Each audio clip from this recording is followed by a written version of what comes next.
is not gangster. That's very not gangster. I came up, got my name up. So when they speak of who blinged up, I'm who they bring up. Come up dissing and you'll come up missing. I'm a cutthroat baller like O.J. Simpson. I came up, got my name up. So when they speak of who blinged up, I'm who they bring up.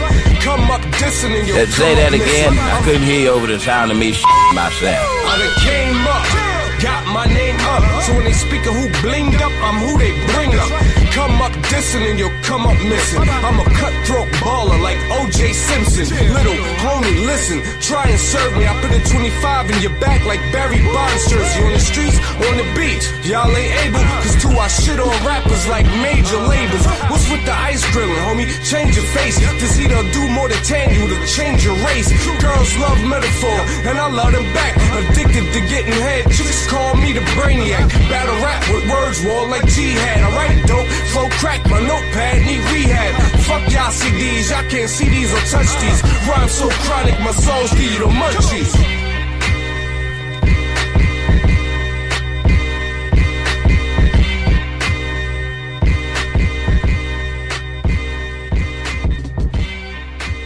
Hi, I'm Eric Voss, and Avengers Infinity War was quite a movie, and one of the things that made it so enjoyable to watch was the way it rewarded all of us hardcore nerds for paying attention throughout this MC university. It is packed with subtle little callbacks and nods to past Marvel movies and comics, but also with deeper layers of hidden meaning that make its shocking conclusion such a gut punch. But like a gut punch we need, builds character. So let's rewatch Infinity War and point out all the interesting details that you might have missed. Spoilers ahead if you haven't seen it yet. And let us start with the opening image. Over black, we hear a distress call from the Asgardian ship as Thanos attacks. This is the same distress call later responded to by the Guardians of the Galaxy, and maybe this Asgardian voice sounded similar to you. This is a vocal cameo by actor-director Kenneth Branagh. He directed the first Thor movie. Then we move on board this ransacked ship with Ebony Maw stepping over dead Asgardians. Creepy. Ebony Maw is a member of Thanos' Black Order, a squad of lieutenants who serve him. They first appeared in recent years in the New Avengers comics, consisting of Corvus Glaive, Proxima Midnight, Ebony Maw, and Black Dwarf, who was renamed Cull Obsidian in this movie. Cull Obsidian was the name of the whole group in the comics. There was also a member named Supergiant who was left out of this movie. I made a whole other video explaining the Black Order that you can go check out. Thanos' opening monologue lays out his whole vision, that he knows what it feels like to lose. He introduces the core theme of Infinity War, sacrifice, the bitter cost that must be paid for victory. Thanos is suggesting that as someone who has made more sacrifices than most, that makes him better fit to survive and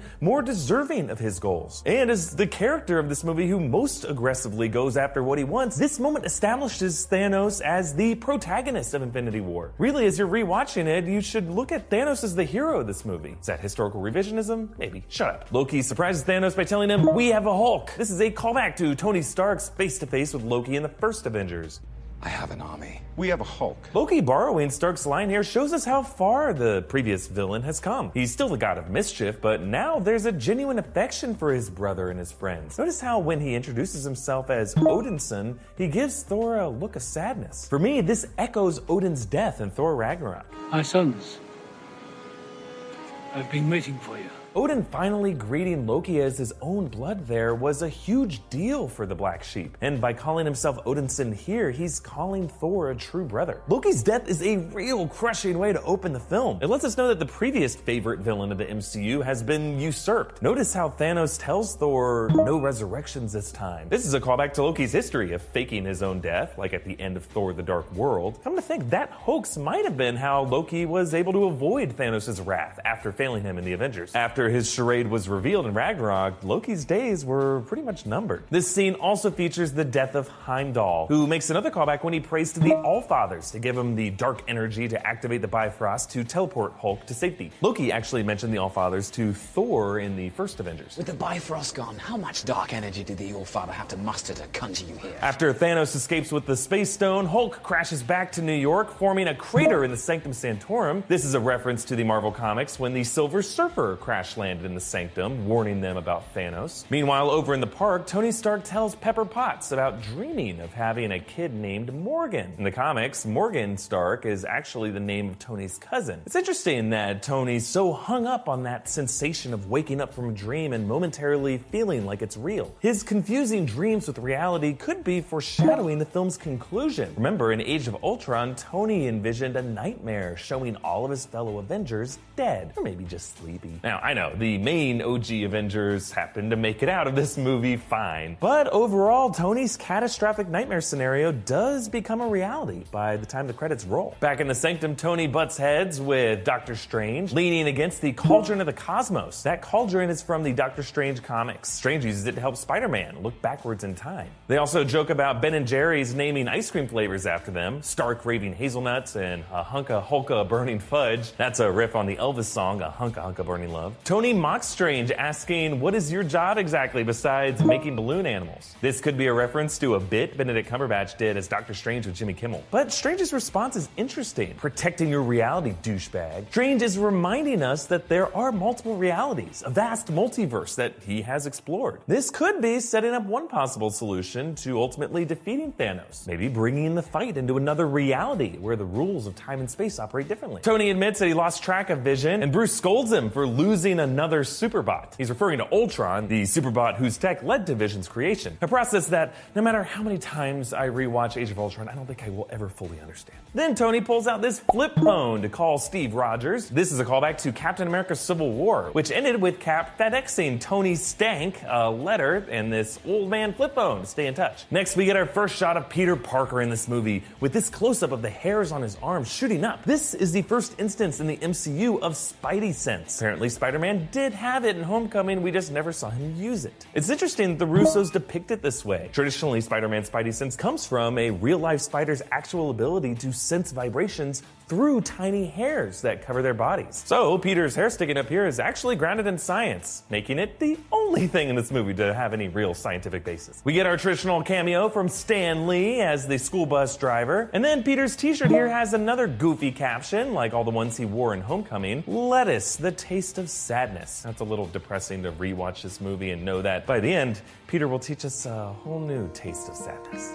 Hello. The heroes team up to deal with the chaos caused by the Black Order's Q ship, and Doctor Strange uses this spell to reduce the gusty winds. This spell is probably the Winds of Watum, which is a move he uses in the comics. Tony calls Ebony Maw Squidward, and Bruce struggles to summon the big guy, leading to this Jekyll and Hyde face, half Bruce, half Hulk, which is inspired by art we've seen in the comics before. After returning to Earth, Hulk is a real no-show in Infinity War. We did see him running in that big splashy marathon shot in the trailer, which I suspected would not be in the final movie. It definitely wasn't. But the reason for Hulk's performance anxiety is that in the opening scene, Hulk straight up lost in a fight for the first time ever. Now, in past movies, he definitely took beatings, but Thanos knocked him out cold. Now, that's gotta be quite an existential shock to Hulk. So he's either afraid or just too proud. He doesn't want to get knocked out again. In this sequence, we also get a look at Iron Man's new nanotech armor called Bleeding Edge. In the comics, Stark's Bleeding Edge armor comes out of nanobots in his blood, assembling out of his skin. Here it looks more similar to Black Panther's vibranium armor. It stems out of a central node and then pieces together around his body. During the fight, Ebony Maw tries to snatch Doctor Strange's Eye of Agamotto, but a protective spell burns his hand. This could be a nod to Raiders of the Lost Ark, when that Nazi guy, Tote, tries to steal the Staff of Ra headpiece and it burns his hand, leaving a scar. Maw and Tote are definitely pretty parallel. They speak in chilling, high-pitched voices, they seem to love torturing people, and they have epic deaths. And then after Peter Parker gets his new Iron Spider armor, so cool, Stark activates his parachute saying happy trails. He's quoting Die Hard when Bruce Willis pulls one of the best behind the back switcheroos in movie history.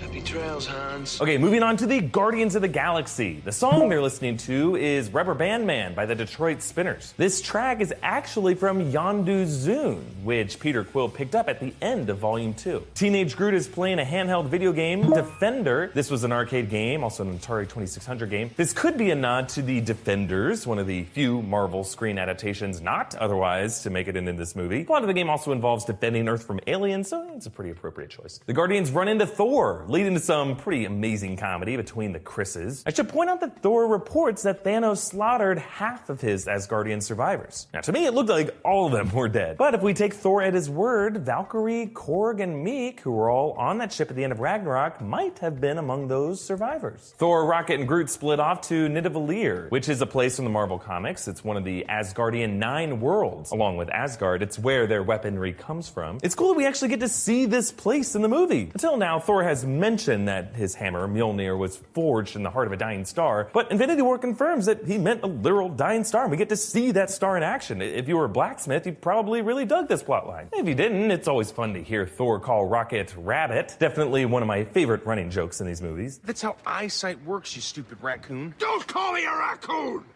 I'm sorry. I took it too far. I meant trash panda. Jumping over to Vision and Scarlet Witch in Scotland, when they look through a restaurant window, notice a sign, "We will deep fry your kebab." That's a joke about Scotland's tendency to deep fry all of their food. Sounds like a magical place. Then when Corvus Glaive and Proxima Midnight attack, the fight spills over to this metro station where Captain America makes his awesome entrance with the opening beat of the Avengers theme music. Notice how his look has changed in the 2 years since Civil War. It's darker, he's got a beard, and his suit no longer has the classic white star emblem. Cap's whole look here is modeled on the Nomad run of the character in the Marvel Comics, when Cap becomes a soldier without a country. But if you look really closely at his suit, a tear shows that he's still wearing that older scale armor underneath. So even though the guy looks different, he hasn't completely changed his identity. This fight ends with Black Widow's cold promise. "We don't want to kill you, but we will." And Proxima responds, "You'll never get the chance again." I love how this sets up their confrontation later, when Proxima nearly kills Natasha, but then Scarlet Witch lifts her to get wiped out by one of those big tank things. Then after Gamora's flashback showing her becoming a child of Thanos, we arrive at nowhere. Among the Collector's Collection is this blue man on the left. This is a reference to the show Arrested Development, which the directors, the Russo brothers, used to work on. They've actually done this before, putting a Bluth family stair truck in the background of the airport battle in Civil War. This is a nod to the Tobias gag, where he was trying to join the Blue Man group and then he stalked his wife by blending in with blue backgrounds. I love that they included the detail of his never nude jean cutoffs. There's another really fun reference when Thanos interrogates the Collector, played by Benicio del Toro. Notice how Thanos asks for the Reality Stone.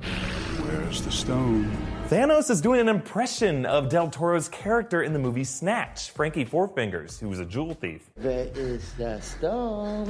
Maybe the reason Thanos knows this is because he actually already has the Reality Stone. He can look into other realities. Notice how he uses the Reality Stone to turn Drax into blocks and Mantis into ribbons. This is a reference to Thanos in the comics when he uses the Reality Gem to do this to Nebula and Star Fox, aka Eros. Then after Star-Lord calls Thanos Grimace, he tries to make good on his promise to Gamora to kill her if she ever gets captured, but Thanos turns his blast into bubbles. This could be a nod to Thanos in the Marvel vs. Capcom games, where one of his moves was to trap people in a bubble. Back at Avengers HQ, Black Widow explains why Hawkeye and Ant-Man are not in this movie. Clint is with his family, Scott is on house arrest. Vision proposes that Scarlet Witch destroy the Mind Stone in his forehead, arguing that one life shouldn't stand in the way of half the universe. But Cap refuses, saying, "We don't trade lives." Again, Infinity War is touching back on that whole theme of sacrifice. What do you lose by winning? Is the cost worth it? And then when Cap suggests that he knows a place to hide Vision, you may recognize the music. The sound you're hearing is the talking drum used by composer Ludwig Göransson in the Black Panther score. So we move on to Wakanda, where T'Challa meets with Bucky, calling him the White Wolf. Now we heard kids calling him White Wolf in the post-credits scene for Black Panther. In the Marvel Comics, White Wolf is a separate character. He was a white kid adopted by T'Challa's father, who later became the character Hunter, who led the Covert Ops War Dogs group. It sounds like the movies could be merging the characters, or at least using White Wolf as a Wakanda nickname for Bucky. Meanwhile, back on Ebony Maw's Q ship, we see him torturing Doctor Strange. There's another detail pulled from the Marvel Comics. Ebony Maw actually breaks Strange in the comics, which is a huge defeat considering Strange is the most powerful mind in the Marvel world. Spider-Man pitches a plan to save Strange based on the movie Alien, calling it a really old movie. This is a callback to the way he took inspiration from The Empire Strikes Back to bring down Ant-Man in Civil War.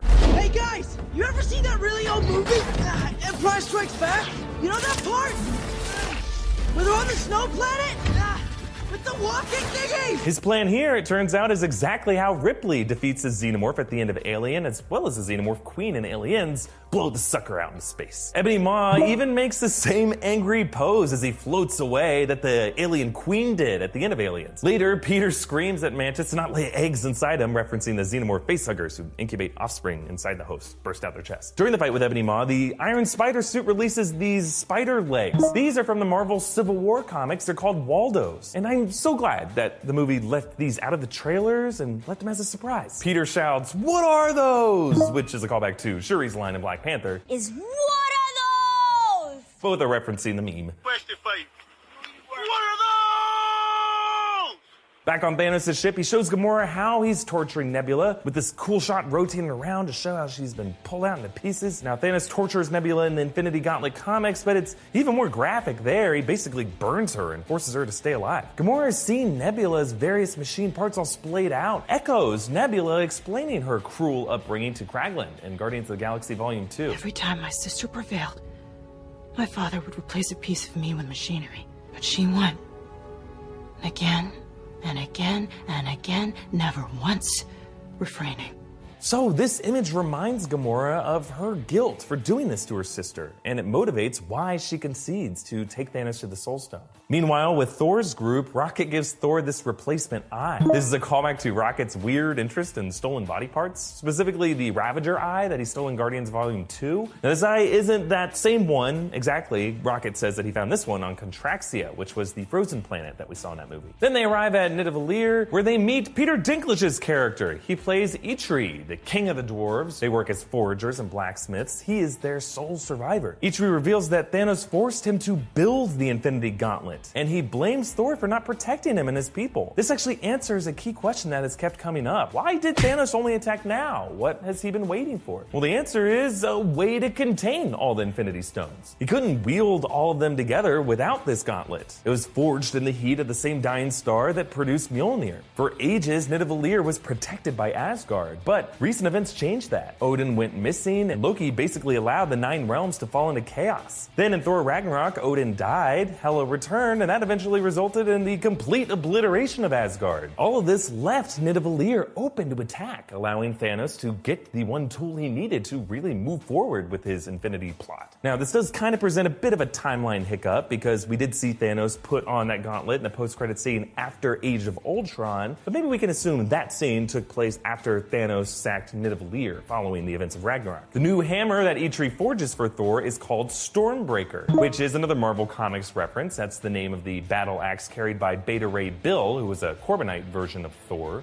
Groot breaking off his arm branch to form the handle of Stormbreaker was such a badass moment, and it actually presents a question. Groot is, of course, among the ones who fade away at the end of this movie, but in the past, if even as much as a twig of him survives, a new Groot could theoretically form. So can a new Groot form out of the handle of Stormbreaker? Well, that would make for a really fun reveal for Thor. May the strength of the All-Fathers... I am Groot. Holy Meanwhile, on Titan, the Guardians meet Tony's group and devise their own plan against Thanos. Drax suggests a dance-off to save the universe, which is a reference to Star-Lord's dance-off with Ronan at the end of the first Guardians. Spider-Man compares this to Footloose, Star-Lord's favorite movie, calling back Mantis, bringing up Kevin Bacon as Earth's mightiest hero earlier in the movie. While they argue, Doctor Strange uses a time stone to look in the future at over 14 million different timelines, where the Avengers win in only one of them. Now, I have a lot of thoughts about what that timeline is and how all of Doctor Strange's actions from this point forward, like trading the time stone for Tony Stark's life, saying we are in the end game now, and his final words being this was the only way. All of this could be a part of Doctor Strange's specific plan, but I'm actually making another video that digs into all of those theories, so stay tuned. Let's move on to Vormir, the resting place of the Soul Stone. Vormir is another location in the Marvel Comics. It's home to a race of beings called Vorms. They're giant dragon lizard things that travel the galaxy looking for planets to feast on. But the biggest shocker on this planet was a cameo by Red Skull. Huh? Red Skull, of course, was the villain of the first Captain America movie, except he's not being played here by Hugo Weaving. This is actor Ross Marquand. He's a skilled impressionist in Aaron from The Walking Dead, where he does a wonderful impression of caring about his character's storylines.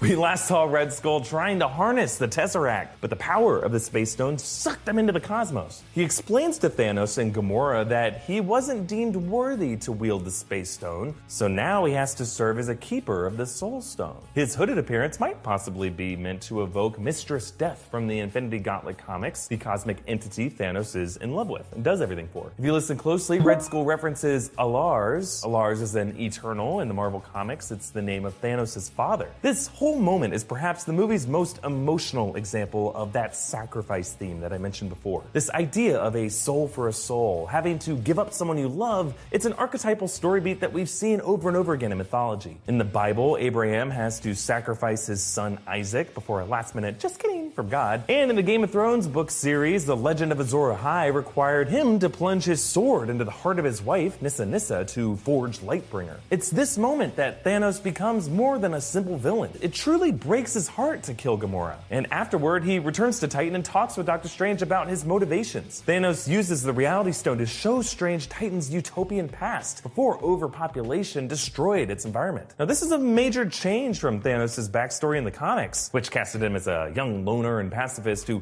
fell in love with a female embodiment of death that led him on a vengeful killing spree. Here, he's more of an eco-terrorist, protecting the universe from itself. It's honestly not too different from Ultron. Doctor Strange asks him what he'll do after wiping out half the universe, and he responds, "Finally rest and watch the sun rise on a grateful universe." Now, not to throw too many religious metaphors at you, but Thanos is casting himself as a god figure, despite Loki promising him that he would never be one. In Thanos' eyes, his story is not one of destruction, it's a creation story. In fact, the one from Genesis. The 6 Infinity Stones could reflect the 6 days it took God to build the universe, and Thanos resting to watch the sun rise could reflect that 7th day in which God rested. The fight that follows includes a few interesting visual references. Spider-Man webs Thanos in the face, which is a move he pulls in the comics. Doctor Strange also uses a few familiar spells. The Crimson Bands of Sitarak. Red lassos a mystical energy from the comics. Looks like he tries to trap Thanos in the mirror dimension, which is something we saw the Ancient One do to Caecilius in the Doctor Strange movie. Then Doctor Strange makes this interesting multi-armed pose that's also inspired by art from the Doctor Strange comics. It leads to Strange spitting off dozens of copies of himself, which looks like in the comics, which he replicates himself over and over again. Strange's pose also resembles the Hindu figure Durga,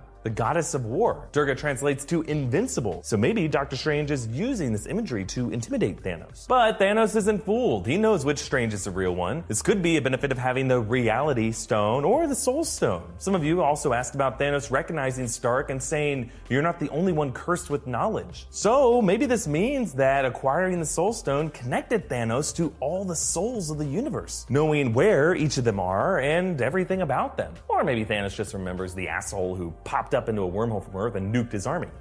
Also, you might have noticed how Nebula crashes a party in a Necrocraft. This is the same kind of ship that we saw in the first Guardians of the Galaxy. Really, it was just awesome to see this team combine their strengths to restrain Thanos, nearly close enough to slip the gauntlet off his hand. That is, until Star-Lord ruined it by flipping out over Thanos killing Gamora, allowing Thanos to escape their grasp. Now, we actually went into whether everything was Star-Lord's fault in another video, but pre-watching the movie, you could place the blame for Thanos' victory on a lot of characters. Tony insisted on taking a Q-ship to Titan to confront Thanos, even though Doctor Strange wanted to turn back and keep the Time Stone away from him. Thor used Stormbreaker to hit Thanos in his chest so that he could look him in the eyes as he avenged his Asgardian fallen, instead of just killing Thanos immediately with a headshot. And then Cap and Scarlet Witch, Banner, the others insisted on finding a way to remove the Mind Stone from Vision without killing him, when Vision just wanted it done right away. This allowed Thanos to rewind time just a few seconds to retrieve it intact in the final moments. Basically, you could play this what-if game endlessly, but it'll be interesting to see if this Survivor's Guild affects any of the others in the next movie. But let us talk about this final battle on Wakanda. It begins with this prophetic line from T'Challa to Proxima. Thanos will have nothing but dust and blood. Black Panther doesn't yet realize it, but that's exactly what ends up happening. He and several others end up turning into dust. And for blood, you could argue that it might refer to that one drop of blood that Stark gets out of his face on Titan. As they line up for battle, T'Challa and his troops chant Ibambe,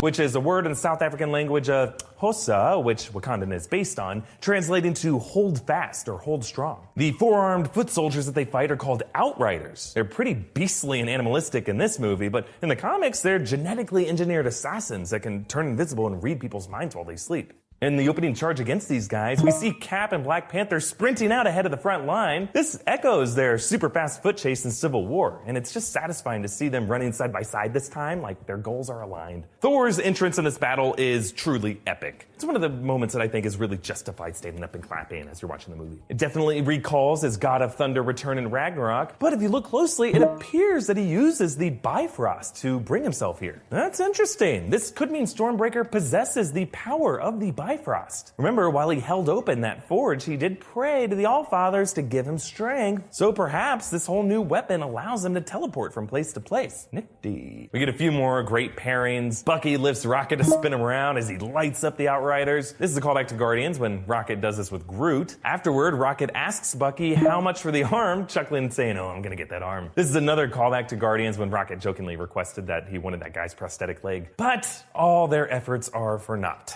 because the Mad Titan arrives and he takes all of them out one by one. Little design detail that I really liked here: when Thanos rewinds time to assemble the Mind Stone, he rotates his gauntlet counterclockwise. I guess that was the same direction in Doctor Strange, I just didn't really notice it till now. Then Thanos does exactly what we all feared. He snaps his fingers. He actually does it. Marvel Studios, you crazy bastards. This twist, of course, was pulled directly from the Infinity Gauntlet comics. Thanos actually goes through with it there too. And it's every bit as dramatic. Half the universe fades away. Here, watching it happen to these big screen faces we've gotten to know and love over the past decade. Man, oh man, does it hurt. Bucky, Wakandan soldiers, Black Panther, Groot, Scarlet Witch, Falcon. And then on Titan, Mantis, Drax, Peter Quill, Doctor Strange. And then the post-credits scene, there's Nick Fury and Maria Hill. But the saddest one of all is Peter Parker. Not to make you feel worse, guys, but notice how he says, "Mr. Stark, I don't feel so well." Now, the rest of the characters are pretty much confused by what's going on, but Peter feels sick to his stomach. That's because his spidey sense is alerting him that the end is near. So rather than confusion, Peter's final moments are spent in fear and agony and panic. It's actually kind of poetic considering his opening frame showed his spidey sense, as do his closing moments. Hell, guys, even the title of the movie fades away during the credits. Also, if you're curious about where Thanos went the moment he snapped his fingers, my best guess is Soul World. It's a plane associated with Soul Stone in the comics. Sam Basher and I had made other videos that kind of dig into that more. Actually, this moment reminded me a lot of the final Harry Potter movie, when Harry uses the Resurrection Stone and enters into a hazy, otherworldly realm where he meets with the spirit of Dumbledore before returning to the real world. Could have been a coincidence, but maybe the Soul Stone has a similar power. If Thanos happened to be in the half of the universe that got wiped out in that snap wave, perhaps the Soul Stone is what resurrected him. The final image of the movie shows Thanos making good on that promise to Doctor Strange to rest and watch the sunrise. He no longer wears his armor or the Infinity Gauntlet. Actually, if you look closely in the corner, you can see his armor hanging up. That's a reference to the Infinity Gauntlet comics in which Thanos retires on a farm, hanging up his armor on a scarecrow. It's actually not clear if the gauntlet is there as well. It looked pretty fried and broken up after the snap. So hopefully that means he can't snap away another 25% of the universe. But as of now, the remaining survivors are Iron Man, Captain America, Thor, Banner, Black Widow, War Machine, Nebula, Rocket, Okoye, M'Baku, and Shuri and Wong, I think. I think Hawkeye, Ant-Man, and the Wasp are out there. And yeah, so is Captain Marvel, as we learned in the post-credit scene. Go check out my breakdown video of that. Yes, this was super shocking to see the movie end with such a bleak cliffhanger. But if we're being honest with ourselves, this was a promise Marvel has been making since the beginning. Not just with the moment in the Infinity Gauntlet comics. The movies have gradually been warning us about this. There was Tony's line to Loki in the first Avengers. Because if we can't protect the Earth, you can be damn well sure we'll avenge it. Then in the second Avengers movie, Age of Ultron, we learned that these movies are actually willing to kill off an Avenger. And it left us with that haunting image of Tony's nightmare. And also gave us this warning. We'll lose. And we'll do that together too.